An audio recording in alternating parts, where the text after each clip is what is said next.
America രണ്ടാഴ്ചത്തെ വെടിനിർത്തൽ കരാറിൽ ഏർപ്പെട്ടിട്ടുണ്ടെങ്കിലും അത് പൂർണ്ണമായും തകർച്ചയിലെത്തിയ മട്ടാണ്. ഈ രണ്ടാഴ്ച വെടിനിർത്തൽ കരാർ നിലനിൽക്കുന്ന സാഹചര്യത്തിൽ എന്തും സംഭവിക്കാം ഈ മേഖലകളിൽ എന്നുള്ളതാണ് പ്രധാനപ്പെട്ട കാര്യം. പ്രത്യേകിച്ച് ഗൾഫ് നാടുകളിൽ എന്തും ഏത് നിമിഷവും സംഭവിക്കാം. അതുകൊണ്ട് കനത്ത ജാഗ്രതയാണ് ഗൾഫ് രാജ്യങ്ങൾ പുലർത്തുന്നത് എന്നാണ് റിപ്പോർട്ടുകളെല്ലാം തന്നെ സൂചിപ്പിക്കുന്നത്. ഇറാനും യുഎസും തമ്മിൽ രണ്ടാഴ്ച വെടിനിർത്തൽ ധാരണയിലെത്തിയ ശേഷം ഹോർമൂസ് കടലിടുക്ക് വീണ്ടും തുറക്കാനുള്ള ധാരണ എത്തിയിരുന്നു. സമഗ്രമായ സമാധാന കരാറിനെ കുറിച്ച് ചർച്ച ചെയ്യുന്നതിന് മാത്രമാണ് ഇറാൻ വെടിനിർത്തൽ തീരുമാനിച്ചതെന്നാണ് ഇറാൻ ഭരണകൂടം പറയുന്നത്. ഏറ്റവും പ്രധാനപ്പെട്ട ചോദ്യം ട്രംപ് ആ സമാധാന കരാർ എങ്ങനെ അവതരിപ്പിക്കുമെന്നുള്ളതാണ്. ഈ കരാറിനെ അദ്ദേഹം തന്റെ വിജയമായി ചിത്രീകരിക്കുമോ എന്നുള്ളതാണ്.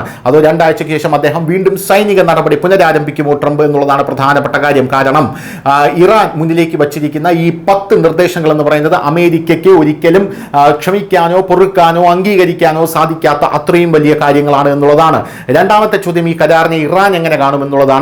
ഇറാൻ യഥാർത്ഥത്തിൽ ആക്രമണങ്ങൾ നിർത്തുമോ അതേ മറിച്ചു പറഞ്ഞുകൊണ്ട് നടപടി തുടരുമോ? ഇരുപക്ഷവും തമ്മിൽ നിരവധി വിഷയങ്ങളിൽ ഇപ്പോൾ വ്യത്യാസങ്ങളുണ്ട്. വെടിനിർത്തൽ പ്രഖ്യാപിച്ചിട്ടും ഇറാൻ ആക്രമണം തുടരുകയാണ് എന്നാണ് ഗൾഫ് രാജ്യങ്ങൾ പറയുന്നത്. മൂന്നാമത്തെ പ്രധാന ചോദ്യം ഇസ്രായേലാണ്. യുഎസും ഇറാനും തമ്മിലുള്ള വെടിനിർത്തലിനെ ഇസ്രായേൽ പിന്തുണച്ചിട്ടുണ്ട്. എന്നാൽ ലബനനിലെ യുദ്ധം ഇതിൽ ഉൾപ്പെടുന്നില്ലെന്ന് പ്രധാനമന്ത്രി നെതന്യാഹു വ്യക്തമായി പറഞ്ഞിട്ടുണ്ട്. അതായത് ലബനനിലെ ഹിസ്ബുള്ളക്കെതിരായിട്ടുള്ള ആക്രമണം ഇസ്രായേൽ അവസാനിപ്പിക്കില്ല എന്നുള്ളതാണ് പ്രധാനപ്പെട്ട കാര്യം. മറുവശത്ത് വെടിനിർത്തലിൽ ലബനനും ഉൾപ്പെടുന്നുവെന്ന് പാകിസ്ഥാൻ പ്രധാനമന്ത്രി ഷഹബാസ് ഷരീഫ് പറഞ്ഞു. അവിടെ ഇസ്രായേൽ കരസേന ഇറക്കിയിട്ടുണ്ട്. നെതന്യാഹു ഇതിനെക്കുറിച്ച് വളരെയധികം പറയുന്നുണ്ട്.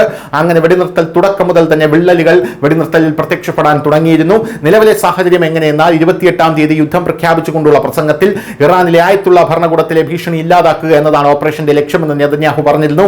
എന്നാൽ ഇറാനിയൻ സൈന്യത്തിന് ഇപ്പോഴും ഇസ്രായേലിന് ഭീഷണി ഉയർത്താൻ കഴിയുന്ന തരത്തിലാണ് സാഹചര്യമുള്ളത്. ഇറാനിലെ ഇസ്ലാമിക സർക്കാർ ഇപ്പോഴും നിലവിലുണ്ട്. അതിന്റെ നേതൃത്വം മാറിയിട്ടില്ലെങ്കിലും ഇതാണ് ഇസ്രായേലിനെ പ്രധാനമായും ചൊടിപ്പിക്കുന്ന കാര്യം.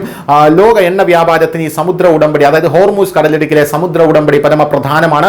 വെടിനിർത്തൽ കരാർ പ്രകാരം ഹോർമൂസ് കടലിടുക്ക് ഉടനടി പൂർണ്ണമായും സുരക്ഷിതമായും തുറക്കാൻ ഇറാൻ തയ്യാറാണെന്ന് ട്രംപ് നേരത്തെ പറഞ്ഞിട്ടുണ്ടായിരുന്നുവെങ്കിലും ഇറാൻ വിദേശകാര്യമന്ത്രിയുടെ ട്വീറ്റിന്റെ ഭാഷ അങ്ങനെയല്ലായിരുന്നു എന്നുള്ളതാണ്. ഇതിനായി കപ്പലുകൾ ഇറാനിയൻ സായുധ സേനയുമായി ഏകോപിപ്പിക്കുകയും ചില സാങ്കേതിക കാര്യങ്ങൾ ശ്രദ്ധിക്കുകയും ചെയ്യണമെന്ന് അദ്ദേഹം എഴുതി. ഈ സാങ്കേതിക കാര്യങ്ങൾ എന്താണെന്ന് വ്യക്തമല്ല. പക്ഷേ ഇറാൻ അത് വീണ്ടും അടച്ചുപൂട്ടിയാൽ വല്ലാത്ത പിരിമുറുക്കം വർദ്ധിക്കും. ലോകത്ത് അവയുടെ അതായത് എണ്ണയുടെ വില വർദ്ധിക്കും, വിതരണം കുറയും. ലോകത്തിലെ മറ്റു വിപണികളെയും ഇത് ബാധിക്കുമെന്നുള്ളതാണ് പ്രധാനപ്പെട്ട കാര്യം. News desk Malayalam.